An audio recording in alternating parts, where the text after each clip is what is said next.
ಸನ್ಪುರ್ ವಸತಿ ಶಾಲೆಯ ಅವ್ಯವಸ್ಥೆಗೆ ಶಾಸಕ ಪ್ರಭು ಚವ್ಹಾಣ್ ಕಿಡಿ. ಮಾಜಿ ಸಚಿವರು ಹಾಗೂ ಔರದ್ ಬಿ ಶಾಸಕರಾದ ಪ್ರಭು ಬಿ ಚವ್ಹಾಣ್ ಅವರು ಡಿಸೆಂಬರ್ 23ರಂದು ಔರದ್ ಬಿ ತಾಲೂಕಿನ ಸನ್ಪುರ್ನಲ್ಲಿರುವ ಮೊರಾರ್ಜಿ ದೇಸಾಯಿ ವಸತಿ ನಿಲಯಕ್ಕೆ ದಿಢೀರ್ ಭೇಟಿ ನೀಡಿ ವ್ಯವಸ್ಥೆಯನ್ನ ಪರಿಶೀಲಿಸಿದರು. ಬಾಲಕರು ಮತ್ತು ಬಾಲಕಿಯರ ವಸತಿ ನಿಲಯ, ತರಗತಿ ಕೋಣೆಗಳು, ಶೌಚಾಲಯ ಸೇರಿದಂತೆ ಎಲ್ಲ ಕಡೆಗಳಲ್ಲಿ ಸಂಚರಿಸಿ ವ್ಯವಸ್ಥೆಯನ್ನ ಗಮನಿಸಿದರು. ಊಟದ ಕೋಣೆಗೆ ತೆರಳಿದಾಗ ಊಟ ಮಾಡುತ್ತಿದ್ದ ಮಕ್ಕಳೊಂದಿಗೆ ಶಾಸಕರು ಕೂಡ ಕುಳಿತುಕೊಂಡು ಅಡುಗೆ ರುಚಿ ಮತ್ತು ಗುಣಮಟ್ಟವನ್ನ ಪರೀಕ್ಷಿಸಿದ್ದರು. ಅರೆಬೆಂದ ಚಪಾತಿ, ಕಳಪೆ ಅಕ್ಕಿಯಿಂದ ಬೇಯಿಸಿದ ಅನ್ನವನ್ನ ಕಂಡು ಸಿಬ್ಬಂದಿಯ ವಿರುದ್ಧ ಸಿಡಿಮಿಡಿಗೊಂಡರು. ಪ್ರತಿನಿತ್ಯ ಅಡುಗೆ ಹೀಗೆ ಇರುತ್ತದೆ ಎಂದು ಮಕ್ಕಳನ್ನ ಪ್ರಶ್ನಿಸಿದ್ದರು. ಈ ಬಾರಿ ಬಂದ ಗೋಧಿ ಸರಿ ಇಲ್ಲ, ಹಾಗಾಗಿ ಚಪಾತಿಗಳು ಸರಿಯಾಗಿ ಮಾಡಲಾಗುತ್ತಿಲ್ಲವೆಂದು ಅಡುಗೆ ಸಿಬ್ಬಂದಿ ತಿಳಿಸಿದ್ದರು. ನಿಮ್ಮ ಮೇಲೆ ಭರವಸೆ ಇಟ್ಟು ಪೋಷಕರು ತಮ್ಮ ಮಕ್ಕಳನ್ನ ವಸತಿ ನಿಲಯಕ್ಕೆ ಕಳುಹಿಸುತ್ತಾರೆ. ಅವರ ಭರವಸೆಗೆ ಧಕ್ಕೆಯಾಗದಂತೆ ಕೆಲಸ ಮಾಡಬೇಕು. ಆಹಾರವನ್ನ ಸರಿಯಾಗಿ ಬೇಯಿಸಬೇಕು. ಊಟದ ಸ್ಥಳ ಶುಚಿಯಾಗಿಡಬೇಕು. ಅಡುಗೆ ಸಿಬ್ಬಂದಿ ವಸತಿ ನಿಲಯದ ಮಕ್ಕಳನ್ನ ತಮ್ಮ ಮಕ್ಕಳಂತೆ ಭಾವಿಸಿ ಕೆಲಸ ಮಾಡಬೇಕು ಎಂದು ಸೂಚಿಸಿದ್ದರು. ವಸತಿ ನಿಲಯಕ್ಕೆ ಪೂರೈಕೆಯಾಗುತ್ತಿರುವ ಗೋಧಿ, ಜೋಳ, ಅಕ್ಕಿ ಸೇರಿದಂತೆ ಎಲ್ಲ ಆಹಾರ ಸಾಮಗ್ರಿಗಳು ಕಳಪೆಯಾಗಿರುವುದು ಕಾಣಿಸುತ್ತಿದೆ. ಹಾಗಾಗಿ ಪೂರೈಕೆದಾರರನ್ನ ಕೂಡಲೇ ಬದಲಾಯಿಸಿ ಎಲ್ಲ ವಸತಿ ನಿಲಯಗಳಿಗೆ ಉತ್ತಮ ಗುಣಮಟ್ಟದ ಆಹಾರ ಸಾಮಗ್ರಿ ಪೂರೈಸಬೇಕೆಂದು ಸರ್ಕಾರಕ್ಕೆ ಮನವಿ ಸಲ್ಲಿಸುತ್ತೇನೆ.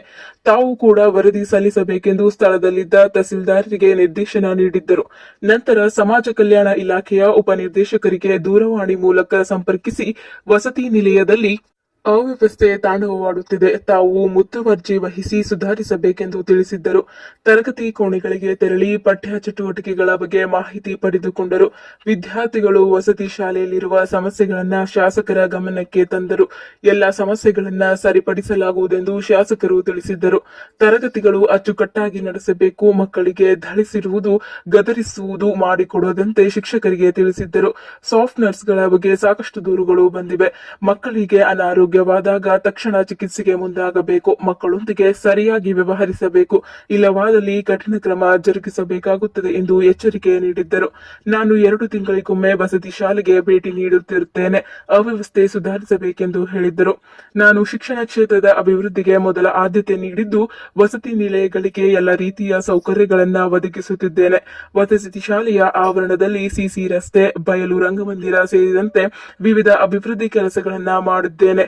ಮುಂದೆ ಏನೇನು ಕೆಲಸಗಳಾಗಬೇಕು ಎನ್ನುವ ಬಗ್ಗೆ ಪಟ್ಟಿ ನೀಡಿದ್ದಲ್ಲಿ ಶಾಸಕರ ನಿಧಿ ಅಥವಾ ಮತ್ತಿತರ ಯೋಜನೆಗಳಡಿ ಕೆಲಸ ಮಾಡಿಕೊಡುತ್ತೇನೆಂದು ಭರವಸೆ ನೀಡಿದ್ದರು. ಶೌಚಾಲಯಗಳ ಅವ್ಯವಸ್ಥೆಗೆ ಬೇಸರ. ವಸತಿ ನಿಲಯದಲ್ಲಿರುವ ಶೌಚಾಲಯಗಳನ್ನ ಸರಿಯಾಗಿ ನಿರ್ವಹಣೆ ಮಾಡದಿರುವುದಕ್ಕೆ ಸಿಬ್ಬಂದಿಯ ವಿರುದ್ಧ ಬೇಸರ ವ್ಯಕ್ತಪಡಿಸಿದ್ದರು. ನಲ್ಲಿಗಳಲ್ಲಿ ಸರಿಯಾಗಿ ಕೆಲಸ ಮಾಡುತ್ತಿಲ್ಲ. ಸಿಂಕ್ಗಳು ಮುರಿದು ಬಿದ್ದಿವೆ. ಸ್ವಚ್ಛತೆಯ ಕೊರತೆಯಿಂದ ಗಬ್ಬು ವಾಸನೆ ಬರುತ್ತಿದೆ. ಕೂಡಲೇ ಶೌಚಾಲಯಗಳನ್ನ ಸರಿಪಡಿಸಬೇಕು. ಮತ್ತೊಂದು ಸಲ ಭೇಟಿ ನೀಡಿದಾಗ ಪರಿಸ್ಥಿತಿ ಬದಲಾಗಬೇಕೆಂದು ತಾಕೀತು ಮಾಡಿದ್ದರು. ನೂರಾರು ಮಕ್ಕಳಿರುವ ವಸತಿ ಶಾಲೆಗೆ ಕಾಂಪೌಂಡ್ ಗೋಡೆ ಇಲ್ಲದಿರುವುದು ಸುರಕ್ಷಿತವಲ್ಲ. ಕಾಂಪೌಂಡ್ ನಿರ್ಮಾಣಕ್ಕಿರುವ ತೊಡಕುಗಳನ್ನು ಕೂಡಲೇ ಬಗೆಹರಿಸಿಕೊಂಡು ಕೆಲಸ ಆರಂಭಿಸಬೇಕು ಎಂದು ತಿಳಿಸಿದ್ದರು. ಈ ಸಂದರ್ಭದಲ್ಲಿ ತಹಸೀಲ್ದಾರರಾದ ಮಲ್ಶೆಟ್ಟಿ ಚಿದ್ರೆ ಹಾಗೂ ಇತರರು ಇದ್ದರು.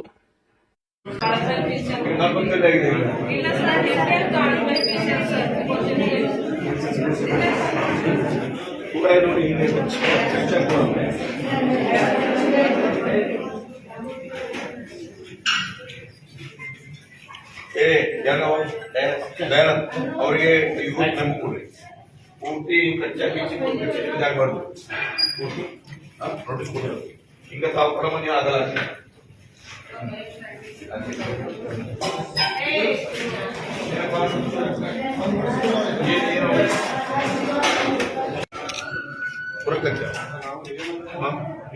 ಪಡಕೆ ಮಾಡಲ್ಲ. ಅವ್ರಿಗೆ ಸರಿಯಾಗಿ ವಿಸಿಟ್ ಮಾಡಬೇಕು, ಹೊರಗೆ ಮಾಡಬೇಕು. ಪುರ ಕಚ್ಚಾವೇರಿ ನೋಡ್ರಿ.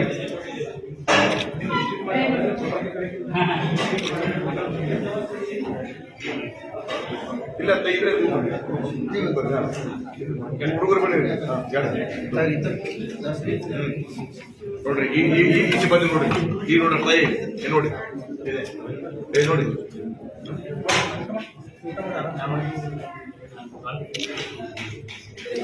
ಈಗ ಮಾಡಬಾರ್ದು. ಹಿಂಗೆ ಇದ್ದೆ ಈಗ ಕೊಡ್ರಪ್ಪ. ಇಲ್ಲಿ ನೋಡಿ, ಈಗ ನೋಡಿ ಚಪಾತಿ ನೋಡ್ರಿ.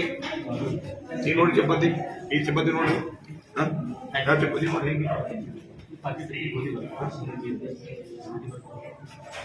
ಗೋಧಿ ಬಿ ಕ್ವಾಲಿಟಿ ಇಲ್ಲ. ಯಾವ ಸಪ್ಲೈ ಮಾಡ್ತಾ ಇದಾರೆ?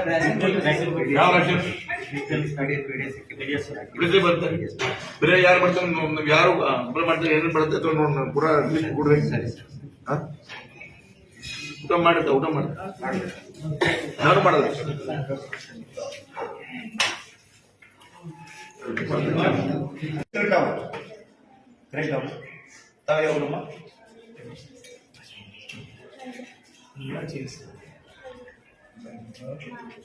ಅನ್ನು ನಮ್ಮೆಲ್ಲ ತಾವಮ್ಮ ಬಲ್ಲೂರು ಜೆ ಬಿ ಕಲಬುರ್ಗಿ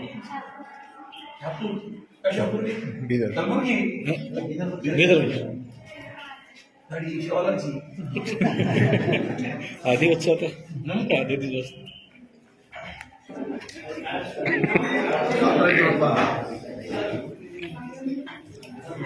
ಯಾಕೆ ಯಾವ ಹೋಗಿ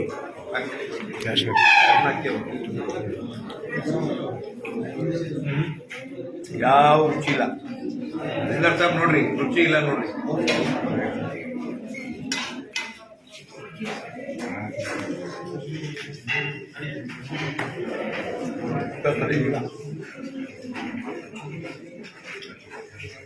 ಸಪ್ಲೈ ಯಾರು ಮಾಡ್ತಾರ?